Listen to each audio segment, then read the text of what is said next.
Imagine this. There's a drought in the land and everything is dry and barren. Crops have failed, water is scarce, and people are desperate. Now in the middle of all this, we meet a widow in Zarephath. She's not just any widow, she's at her breaking point. Picture her. She's gathering sticks outside her home, thinking about how she'll use the last bit of flour and oil she has left. Just enough to make a small meal for herself and her son. That's it. After that, she has no plan because there's nothing left. She's preparing to die, and you can feel the weight of her hopelessness. And then, out of nowhere, this man, Elijah, a prophet of God, shows up. He's a stranger to her, but he asks her for something shocking. "Can you bring me a little water?" he says. Now, even though water is scarce, she goes to get it, but then he adds, "Oh, and while you're at it, bring me a small piece of bread." Can you imagine? She turns around and looks at him, probably thinking, does he even understand what I'm going through? Bread?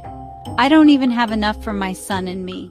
She tells Elijah, "I only have a handful of flour in a jar and a little oil in a jug. I'm gathering sticks to make our last meal so we can eat it and die." But Elijah doesn't back down. Instead, he speaks boldly into her situation. "Don't be afraid," he says. "Don't be afraid." He tells her to go ahead and make the meal for her and her son, but first, make a small loaf for him. Then, he delivers a promise straight from God. The jar of flour will not be used up, and the jug of oil will not run dry until the Lord sends rain on the land. Now think about her faith for a moment. She's at rock bottom, and here's this stranger asking her to trust God with the very last of what she has. But something stirs in her heart. Maybe it's hope. Maybe it's a whisper of faith. Whatever it is, she obeys. And here's the miracle. The flour doesn't run out. The oil doesn't run dry. Day after day, meal after meal, God provides.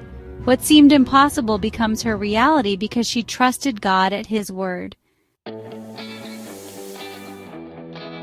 Now let's bring it home.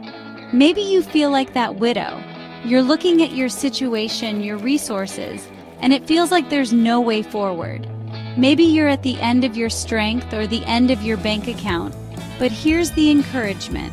God sees you. Just as He saw that widow, He sees your struggle, your pain, and your need. And the same God who multiplied her flour and oil can take the little you have and make it enough. He's not asking you to have everything figured out.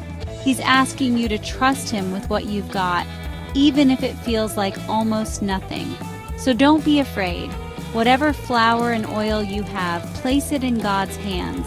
He is faithful to provide, not just for your needs, but in ways that show His power and love for you. The God of the widow is the same God who walks with you today. Trust Him. He is enough.